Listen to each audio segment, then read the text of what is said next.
All right. Welcome into the half, everybody. My name is Aaron Montgomery, and you can find me at oursuccessgroup.com. This fine gentleman right here is Erich Campbell, and you can find him over at erichcampbell.com. Erich Campbell, how are you, sir? Doing all right, doing all right. There's always a lot going on, but I'm glad to say we had a really great episode of 2RG this morning. So that was nice to see. So everybody who hasn't had a chance to check that out, well worth checking out the episode two other guys with Alan Gaddis on, really sharing with us tremendous amount of information from his kind of 40 years of ups and downs in the decoration industry. So good stuff, well worth seeing, and certainly some stuff that we can take some lessons from. Yeah, it was a great show, and he had all sorts of great stories, but they came along with great tidbits of information too. So that's always great. Well, yeah, especially the stuff about, I hate to say this, his shop suffered a devastating fire, which is not something I should be giggling about. The reason I'm giggling is it gets me uncomfortable. I had a very similar problem. It was not nearly to that level of devastation, but I'm the guy who used to always go into the shop early. I would show up at 5 a.m. I'd be in the shop opening things up, unlocking doors, turning off the alarms, whatever. And I distinctly remember that feeling. We had a plumbing problem and a flood. And so I walked into our shop and I open up the side door, and this is the offices, so it's not the main screen printing area. Opposite of him, we had our offices get messed up rather than his production area. But walked in and had this incredible smell of chlorinated water. It smelled like a pool, right? So I walk in the door, it smells like a pool. I start walking in, and as we have a central atrium in the middle of the building. So it's got an atrium that's all saltillo tile and plants and all this stuff. I start walking toward the middle of the building, which I have to cross through to get to my office. And by the time I hit the saltillo tile in the building, first it was wet carpet. Then I was about 3 inches underwater by the time I got to the saltillo tile, and I'm walking through this thing, slipping on the tiles. Oh, wow. And I'm just like, I am in utter horror, have no idea where the water cutoffs are. End up in my office, and a water line in the wall is burst through, and it is pouring out. It's spraying directly into the power bar of my main production computer. Wow. So that is literally where it hit, was directly there. There's smoke scars everywhere. And so he started talking about like walking in and out of the building and that feeling of like knowing he saw the top of his production facility on fire. And when he saw that and was like unhappy with that and realized what was going on, I definitely identify with that feeling. Yeah. Of just having that horrible, that horrible realization that the shop that you work at, the place that you care for and that you work in, that you kind of live in is down. But it was similarly, it was really cool because we all came together. We had a great experience. Now we definitely had nothing like him having that complete loss of his shop. What I will say is, boy, folks, if you haven't thought about insurance in your own shops, especially you folks who are at home, like Ramona said at the previous show, definitely think about the insurance and what you would do. If nothing else, I mean, even if you imagine you're paying it all out of pocket, if it's separated from the house, whatever it is, think about what you would do if you were completely down and had to start from scratch, because it's worth thinking about. And definitely on that insurance tip, you need to know what that's working out at. Yeah. All right. Well, let's check in with some folks here, Erich. We've got Jeff and Adam. Hello. Nice. Hello. Good morning, folks. And good morning, Ramona. And thanks for your input today, Ramona. Definitely. And Mike, hey to you. Have you in, Mike? Yeah. Good morning, Justin. Justin shared the first embroidery company I worked for lost everything in a fire. So it is, it's more common than you think. And common. Oh yeah, I think the thing to think about is, even if you don't think it's going to happen to you, it could. So being prepared for something that might happen is worthwhile, and understanding how you would work through that would make it a lot easier once it actually does happen to you. Yeah.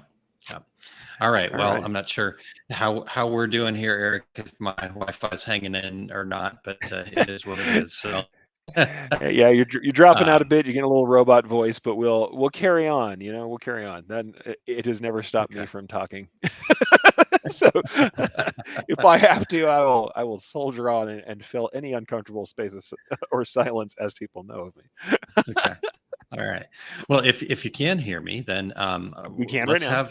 Okay, good. So, why don't we have people? I know we're checking in. A, what questions you have? B, what wins did you have this week? So, Erich, what big wins did you have this week? Personal or business? How do you want to go that way? Yeah. All right.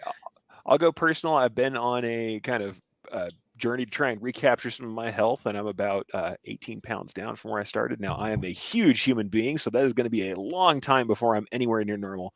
But at the same time, that was enough to start making it where I can get out and around and accomplishing some really good stuff in the e-commerce sector. Unfortunately, accomplishing things and taking ground. But I'm going to tell you this, folks, if you ever been in e-commerce and you're working with people who are bad actors in the e-commerce world, or the difficulties of companies that don't really care about you on your platform, it is a little bit of a Sisyphean task. I've been rolling the rock up the hill. It keeps rolling down, but I've kept rolling the rock, and it's made some differences to the bottom line. So I guess I'll just keep pushing that rock up the hill as much as I can. There you go. All right. But I have kept at it. That's a good win. All right. Well, let's touch on a couple of the comments here. We'll change gears back into our discussion here. So Ramona says, I purchased my business policy when I found how my homeowners consider my equipment to be a hobby, and max coverage was $1,500. Now I have a $40 a month policy that will cover up to $100,000 in shop or away when you're traveling with equipment too. So it's the way to do it. Know your coverage. Yep. And then Mike shared something with us here, Eric. I'll let you grab that one. Semi-local screen print shop we know lost to a fire some years back. The cause? An extension cord left plugged in. Nothing plugged into it, just left plugged in by itself. Internal short. Flames ensue. Unplug the cords. And I don't know about you, Aaron, from all of my time consulting with screen print and embroidery businesses, there are a lot of extension cords being used to keep equipment where it is. Be careful with that stuff, folks. I mean, definitely know what things are rated for and what it can take for sure. Yeah. Completely a great idea. Yep, definitely. All right. Yosta checking in. Hi, Yosta. Happy to have you here. Yeah. I think that might be Marianne. Yeah. Marianne, who tunes in regularly with us, says, I have total coverage on my shop. Good morning. That is a great plan. You should have coverage. I mean, we just can't say enough about it. I know it's surprising what things get covered and what things don't. And actually listening to Alan this morning, the way in which it was dealt with is really interesting too. Yeah, they assessed percentages based on some assessments of the shop that weren't really related to reality, and so you should really know how they're going to assess your damages. Yeah, definitely. All right, not a single extension cord in my shop, says Marianne. I'm assuming. I'm just making assumptions here. You're doing better than I am. I'm going to tell you that. But it's a good idea to have cutoffs and shutdowns and safety equipment for sure, folks. Definitely. And nothing else. Definitely have fire extinguishers where you can get to them where they're properly labeled. I mean, I know we all know we're supposed to, but a lot of us don't check on them often enough. Build that into your equipment maintenance routine. It's just part of the equipment you need to do business, and nothing is worse than having injuries or losing people. So, I mean, by all means, have all the things you need so that they can make themselves safe. We are notorious sometimes for rigging things together to get things done. And I know I've spent a lot of time in spaces that were probably not meant for work, but working in them. You need to be real careful with that stuff if you can. Definitely.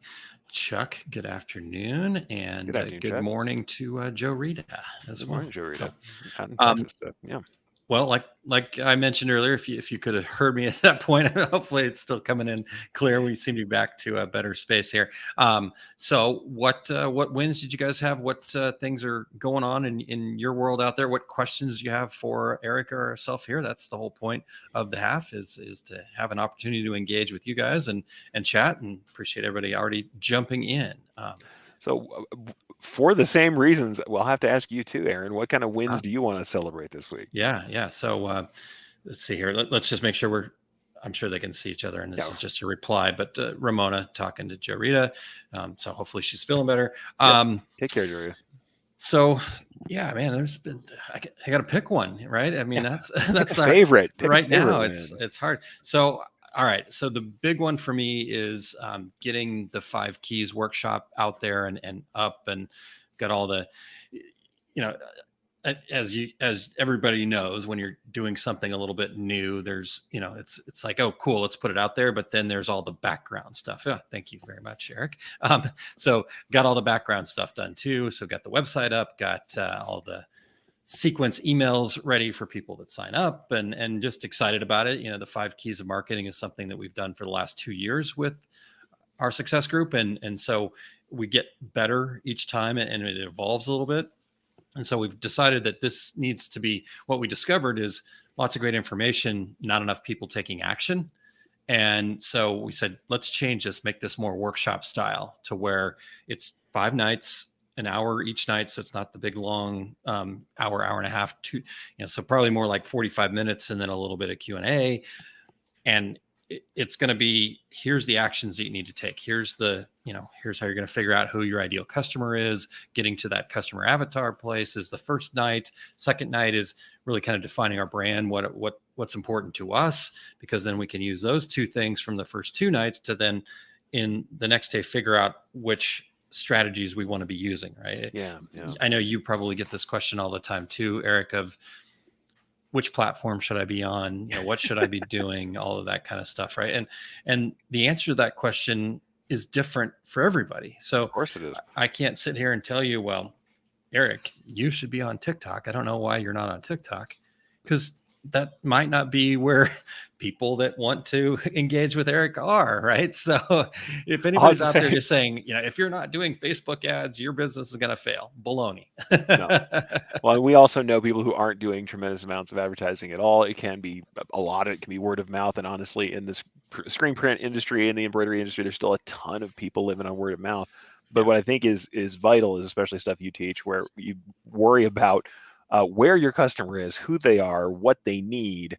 And if you can define that, you have a much better chance of things. Funny enough, it all dovetails in because it's like stuff we talk about all the time. We talk about niche marketing. Mm-hmm. Niche marketing is a tool to help you identify customer need and address it. I mean, that's really what niche marketing is to me. Everybody thinks of it as like, oh, we're finding, and yes, there's underserved niches and stuff like that. But I think that the key thing we're doing with that is the same thing we're doing with all marketing, with all promotions.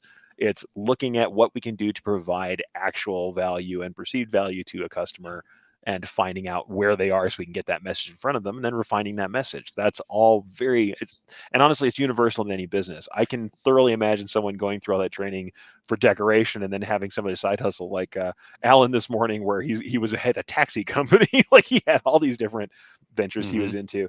Those tools are valuable in any venture. Really, it doesn't change. And I'll say obviously on my account, I've done different things within the space of decoration, and trust me, sometimes it's like a different business.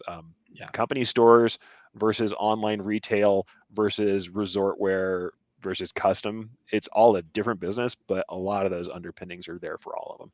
Yeah, definitely. All right. So let's see here. Jarita says, come on. There we go. If I built my own shop, all the outlets would be 3 feet off the floor. There you go. And then Yosta shared, we're lucky we don't have US cords. We don't play that fiddle. It's all ground and security and all that kind of stuff. So, for sure. And especially because you guys also, depending on where you're at, you may have breakers on every single plug and things that we don't have. So I'll say that there's been a lot of shops I've seen retrofitted and adapters everywhere, cords everywhere, because we don't always kind of keep all that stuff straight. Yeah, totally. All right. Ramona says, Aaron, your calendar is so full. Do you ever have a minute for yourself? Well, I'm sitting up here in central northern Minnesota, something like that, somewhere in that area. And actually went fishing with my son in the rain this morning. So that was kind of fun. Nice. And so the way I look at it, Ramona, is, when you love what you do, it's all good. So that's why my calendar is always so full, because it's I'm finally able to do something that I really feel, I'm what's the word I'm looking for here, Eric? Just feeling so fulfilled with being able to do our success group. And so, it's what I want to do all the time. Well, hey, when you're on purpose, right? That's right. When you're living purposefully, that is a thing. That's a big deal. Yep. Yeah. Pam says, living in Florida, I have UPS devices for all of my machines. That's a good idea. Uninterruptible power supply. They are very good, not only for keeping you up when your machines are, when the power goes down, but for conditioning the lines. I know what we have out here, because there hasn't historically been a lot of weather issues in the Albuquerque area. Yeah. But we have our super unprepared lines that don't have conduit on, that are laying out in the middle of the open. So when it does rain, like now, when all of our monsoons have suddenly come back mysteriously, our power is horrible, and spikes and brownouts and that stuff. So a lot of us run UPS even when we don't go down that often. Yeah. It's not just for power outages. And in fact, the other thing is, people think they're going to run their shop on a UPS.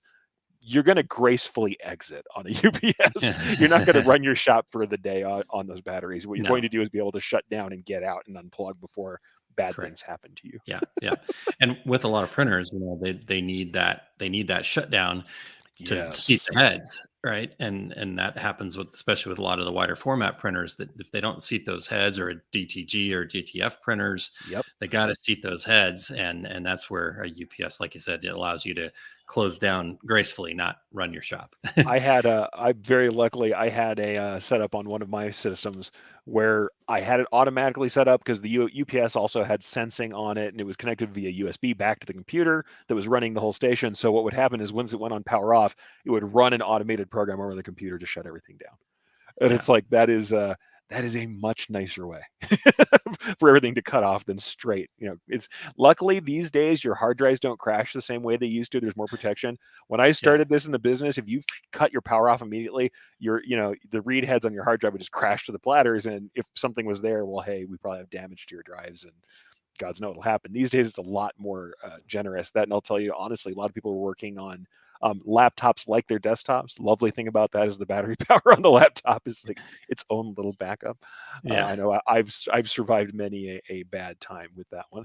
But hey, save often and back up everything. Let me tell you how I know. After watching water arc into my computer from out in the wall, I back up a lot. That laptop, I've power goes out, you laptop with the Wi-Fi or the hotspot from the phone, because internet goes out when the power goes out too, right? Well, that's the thing. If you guys are with a company, I don't have to name companies, you may have a router that's made where it's also for phone lines, where you can run your home phone through the router.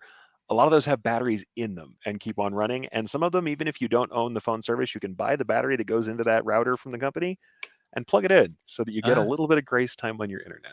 There you go. Don't tell them who told you, but you can buy those batteries and put them into the bottom of those routers, and then you get yourself a little grace on the cutoff of the internet before it takes off. There you go. All right. So what other questions you guys got out there? What's happening in your world? What are the wins you guys are having? Those are the types of things that I'm interested in. I know you are too, Eric. So for sure. We've got that. Ramona says, this is not your minute, this is ours. Oh wait, you went fishing, sweet. Yeah. So that was pretty neat, being able to kind of be mobile and go and do these things, when you're working for somebody else, that's not always possible, right? You have to have vacation time. So, True. All right. Ramona, my router is plugged into my UPS. Also gives me a minute. That's good. That's nice. Always. It's always good to have. Like I said, I'm a big proponent of the UPS. I actually have to get new for my my home UPS right now. The last one I had is dead, and I've got to get a new one. Gotcha. I'm flying blind right now. I could go out at any minute. But it's very useful. Yeah, they're not the greatest, but I did pick up a couple on Amazon for like in the $50 range. Oh yeah, so, back in the day they were quite expensive. I'll say we used to run all of our shop management stuff on site, and you would not believe the size of the UPS I ran for our shop management servers. Wow. You could run, and we did run the shop management on its own for a solid day. You could and wow. We did, because we didn't want it to go down for anything. That thing had a 24-hour runtime on it. Okay. I think the ones that I got were like 10 minutes. So no, that's mostly what you're going to get, and that is fine. You don't have to have your shop set up like a bunker. You don't necessarily have to have a generator. Not that I don't know people who don't, because there are people who do. I've looked at generators too. Why not? I mean, there's times, especially when the money is what you need, and especially if you're having problems, the first thing you're going to need is capital. I understand running the generator if you're so inclined. This is where all of the folks who are still doing like screen print on old school manual presses just kind of laugh at the embroidery people who are dead in the water. like I could do this with a flashlight. They're got a gas dryer. They somehow got to get the films printed out though. So no, they still got to run the belt on the dryer. There's still plenty of stuff to do, but it is funny. I'm just like, when the power's down in an embroidery shop, the power's down. There's not a lot of embroidery going on. Yeah. Sandy says I'm looking at generators too. With all the wild weather, I gotta say, I'm not surprised people are looking at generators, and like Jorita said, making sure their outlets are up off the ground. Yeah, definitely. Eric, take it to Batteries Plus. They might be able to replace your internal battery. I take mine in every couple of years for checkup and replacement when needed. Oh, I do. Yeah, I replace my own batteries, but I just need to get it done. I just haven't worked on it, and I want a new one. All right, don't tell anybody. I want a new an shiny excuse cool for a one. new one. Yeah, with better love capacity. it. Love it. Sheesh, don't talk All about the right. battery replacement. Well, good. We've covered electrical pretty heavily here today. Who knew? See, this is the great part about the half. You never know where it's gonna take you, right? We Well, just, that's true. Sometimes it's obviously today we're building up off of the Two Regular Guys show today, the story about the fire and stuff like that, but the backup. So Eric the gadget guy. I like that. Well, that's the thing.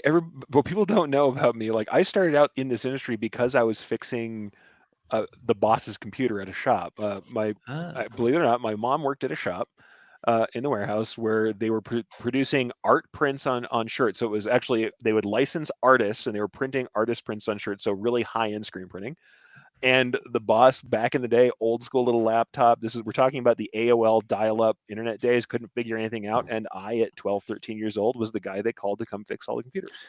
And when I did that, I learned I started doing IT first. And probably my first technical job outside of, you guys know, when I was a teenager, I was a baker, believe it or not. I did IT and I did help desk. And the other thing is, in all of the shops I worked in, I ran the networking. So not only did I literally physically terminate RJ45 cable and run it through the walls and conduits, I also did things like build wireless network clusters. I did all of that stuff. Like I also managed the routers. I managed all the IP and all the IT stuff. All the stuff we did, we did as far as keeping the building running, keeping the internet going, cool, and all the websites. I wrote all the websites too. Very cool. So yeah, that's always been a part of what I do. So we get gadgety, and I'm in. You want to talk about that stuff? I'm in too. Go for it. Yeah. Love it. Joe Rita replying to Ramona about feeling better. Yes, okay. Much better. Starting work next week. Only 4 hours sitting. All right. All right, Ramona, her accomplishment this week. My work is caught up and I was able to actually do a bit of housework. Okay. It's not a passion, but sometimes it needs to be done. Absolutely. Yeah. 100%. Hey, being caught up is amazing. I can't claim that myself. So yeah. Good on you, Joe. And good on you, Ramona, for getting that done. Yeah. For sure. Good. What else? What else you guys got out there? I had something this is a question that will not get answered today, but it came in on one of my many emails from people. I had somebody asking me about education in our industry, and I thought this was kind of interesting. She was asking about digitizing education. I shared with her a bunch of resources, of course, my resources and other resources that are out there, other classes and people who teach. And she was a little nonplussed. She's like, no, it's helpful and it's good, but she was looking for like a one-on-one collegiate style class set. And she's like, how do people become professional digitizers anyway? Kind of in frustration. Yeah. And I think that's funny. I've heard that with other decoration fields too. And I feel like I understand, being somebody who came from kind of academia before this. I do understand how it feels and would love to, I would love to do that. Any college wants to start that up, they can call me. But it's interesting to think we don't really have kind of like a professional licensing board. We don't have a set of skills that necessarily is codified. I feel like it really is just the proof of the pudding is in the eating. You see what kind of work someone can do, and that's how they just have to test out with work. But I think that's more common in a lot of industries these days, funny enough. But it's funny that we still see people who really they want a course, they want certifications, and they just kind of don't exist. I mean, how do you feel about that, sir? Yeah, you're right. They don't exist. I mean, I guess you used to be able to, and I don't know if you still can, but in Pittsburgh, Kansas, at Pittsburgh State University, you used to be able to get a screen printing degree down there. One of my shop managers had one, believe it or not. Yep. So I mean, it's not that it hasn't existed. It's just because I think a lot of that now becomes graphic arts because of all the computer and design work and sure. Anyways, that's always it is interesting because yes, what would that be, and then how do you get people together? We've talked about stuff like that, right? You can see up in our top corner up this way up there above Erich's head, that's the decorators community, like kind of little seal, right? And so we talked about that. What is that? like digitizing would be a great example of that. I'm sure there's lots of different ways to go about it. Lots of people teach different ways, right? And it's not that, yes, maybe one's a little bit, but I think for everybody, they can find things that work for them. So I could say things like, sublimating, right? We get into where do you draw that line, right? So people still dip their coffee mugs, right? And that's a big thing that drives me nuts because I know what they're doing to it. It was a Band-Aid, right? We know that it's a Band-Aid, but yet that's still something that's being taught out there. So how do you who gets to decide? If it's functional, if they're producing results, it's hard for me to say no. What we can talk about efficiencies. We can go down into numbers and talk about things like not only the efficiency of a run for embroidery. It's like, do you have a bunch of jumps and trims? Do you have thread breaks? Stuff like that where I've judged digitizing contests before, and the two sides are always artistic interpretation. Does it use thread in the best way that it can? And that is really subjective. I mean, that's not objective. It's really subjective. The second part of it being, technical, objective things like, hey, did you use more jumps and trims than you needed to? Is the design slow? Is it too dense? Does it warp the material unduly? Does it have problems with the actual execution? We can kind of judge that. But the thing is, it needs to be judged kind of, in hand. It has to be judged on site and what people are missing. And I think it's something I would love to be able to make happen, but I don't know how to scale it yet, is one-on-one courses. I do see them in design schools sometimes. Yeah. I mean, I've got, God, I can't remember everybody who's done it. There's a couple different folks who have done design school courses, and I've seen folks, funny enough, in Europe more often. I've seen in Europe and England more often classes that are happening at that level. Especially, funny enough, there was a bunch of classes in Germany that were going on for a while, where there's textile places, but it is really more, you're right, in the design art field, maybe in the fashion field, and the emphasis was really on kind of the artistic sense of it, to the point where I saw some of their work and like, here's our second year students' work. And I'm like, oh, they've done some really interesting things with making marks with thread, but the garments are rippled and puckered to heck and the outlines aren't hitting. And the kind of stuff that if I was in a commercial shop teaching someone, if I was mentoring somebody, I'd be like, hey, this is the stuff that has to be corrected because no person's going to accept their logo looking like this. And it's kind of funny how that works. It doesn't, it's not that you can't do it, but I feel like what we're missing, we've got classes. We even have books. Not everybody's producing them. I know. Everybody who's asked me to do it, I know you want the book. We have books. We have people producing classes and webinars. What we don't have is one-on-one education and evaluation, or if not one-on-one, evaluation and interaction directly with the educator. Yeah. So as you were talking about all that, so as you're talking about that, interestingly enough, it kind of makes me think about the Skills USA process, right? I just had to redesign the tech standards for next year. And one of the things in the tech standards for making a mug was to dip the mug in water, right? And so, but you think about that, and then when you're judging the young people at the competition, like this last year, we had a young lady that she would take the transfer before she adhered it to the substrate, and she would stick it in the press, under the press, and not close it all the way. But that was how her teacher was teaching her, is they needed that. She said it was to get the moisture out so it wouldn't ghost. I'm like, okay, well, that's probably a Band-Aid for bad ink or something else, down the road, right? It's just but when you start thinking about that, what level? Because what I felt like we needed to do to update skills to get it into where we need it now is, yes, there are lots of different ways that you can do things, but if you take that into a job and your job is to make mugs, and you're pre-pressing, you're doing all this stuff, you're going to make one mug every hour, right? And you're going to be fired pretty quickly. So like, what is the production standard? Like, it's a different standard. I made it. I talked to him about it. Like, you got to look at this like a pit crew of a racing team. Right? They want to go as absolutely fast as they possibly can, while maintaining, but they have to get it exactly right. They can't miss a lug nut because the car is going to crash. And the same thing with production. How do you get to that place where you're going as fast as you possibly can, and yet still managing to get a good product? So I guess that's the big question, Eric. How do you do that? How do you get to that place? So if you had one secret to tell everybody about how you get there, like, what's your top secret? Well, for me, that would be to